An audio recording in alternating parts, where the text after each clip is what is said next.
Hey guys, Kaiju here. I'm filming this right after the collection video I did, and this will probably come up the day after. So I hope you guys had a good Christmas. I know I sure did, but I'm going to start reviewing some of the figures that I got. The first figure that I got was one of the cooler ones, and it's one of two Neca figures that I was given. I'm going to review the one I have on hand first. This is the Neca Tokyo SOS Godzilla. I'm pretty sure this one has a name, but I'm not exactly sure. I'll probably put it up on screen, whatever the name is.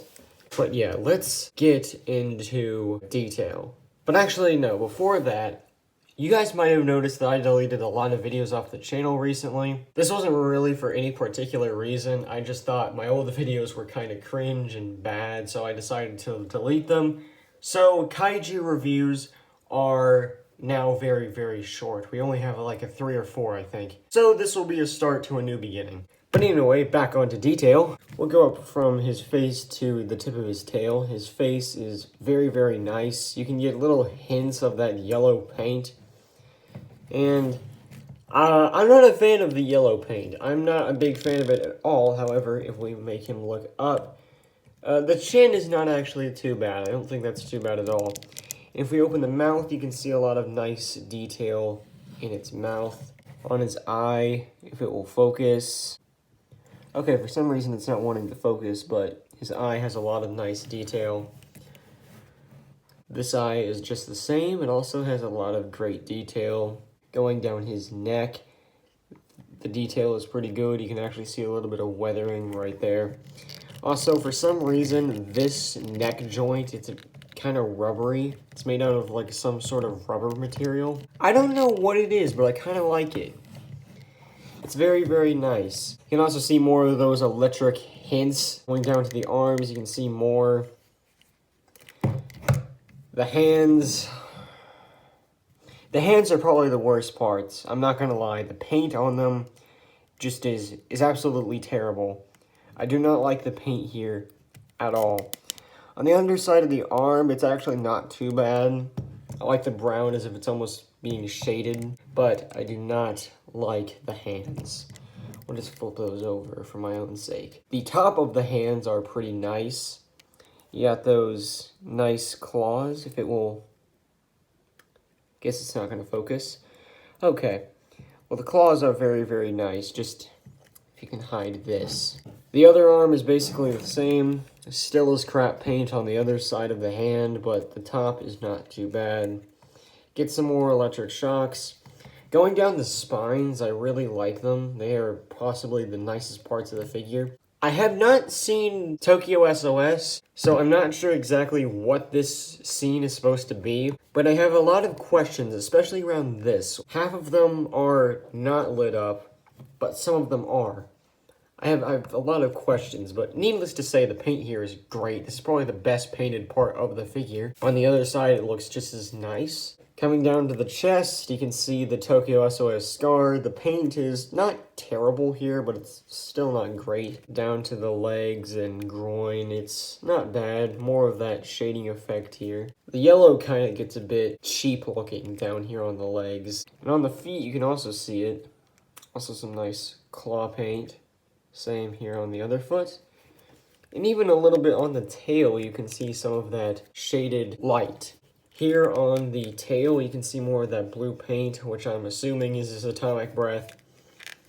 And it is very nicely painted. If you can see on the camera, there's a lot of nice, almost brown highlights. And at the tip of the tail, some more of it. And looking at it from the top, you can see the white spikes of Godzilla. And the other side is basically the exact same thing. Nothing on the underside, just like a couple of legal things. Actually, this foot is completely fine. Well, this one has the legal stuff. Putting him back down, though, let's look at articulation. His head has a joint. His mouth has a hinge joint, so you can open it decently wide, actually. As I said before, that neck and shoulder joint, which can make him look up about this far and down about this far, but with a arcing back, you can do an ab crunch And then he can look down about that far. This joint is also pretty cool. I have another figure, the Godzilla vs. Biollante from Neca. And that also has a similar feature, but I think that one is executed much better. Arms have a ball joint at the base, one at the elbow, or that's not a ball joint, that's a hinge. It can also act as a swivel. Swivel here at the hands. They have a hinge joint and a hinge joint at the ungodly painted fingers. Same with the other side.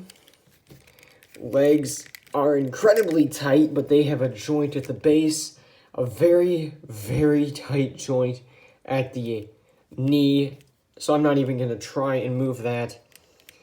And the feet have a ball joint which can act as a pivot, a walking motion kick, and whatever that foot position is. And they hold them pretty sturdily.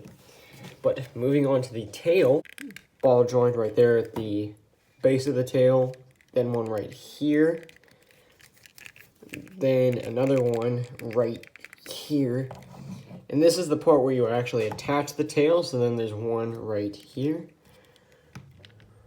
one right here, one right here, right here, right here, and then this last point is a bendy wire, surprisingly, so you can bend it every which way you want. I don't recommend bending it too much though, because that could eventually snap. And yeah, with this tail you get a pretty good length actually, but let's do a couple size comparisons. Let's just make him straightforward looking again. We'll put his hands to his side, and we'll bring out a couple of 6-inch Bandai figures first. Here's the Bandai Destroyer figure, Bandai Gamera, a Playmates toy, the Playmates Gigan. And yeah, they look pretty cool together. You can maybe act out a scene where Final Wars Gigan and Tokyo SOS Godzilla are fighting or something. And we'll compare him to one more figure. For those of you dinosaur boys out there, we'll get in the Mattel Protoceratops. So you can now see how large this figure actually is. You can get a pretty odd fight with these two if you wanted to. So yeah, pretty cool. With this guy, you can actually get quite a few cool poses. I'll probably take a couple of photos and put them up on screen. This guy is very, very cool and awesome. Very, very glad I got him. I would have liked the standard variation more because I do not like this yellow paint basically whatsoever. Especially on the hands. I really cannot stress enough how bad they look. But point is, I do really like this figure. Besides that, I really love this blue spike. Very, very cool nonetheless. Articulation is borderline SH Monster Arts, but not quite. There's a couple nice details that the figure has that I really, really do like. Very, very cool figure, and I'm looking forward to putting him into my collection. So thank you everyone for watching, and I will see you in the next video.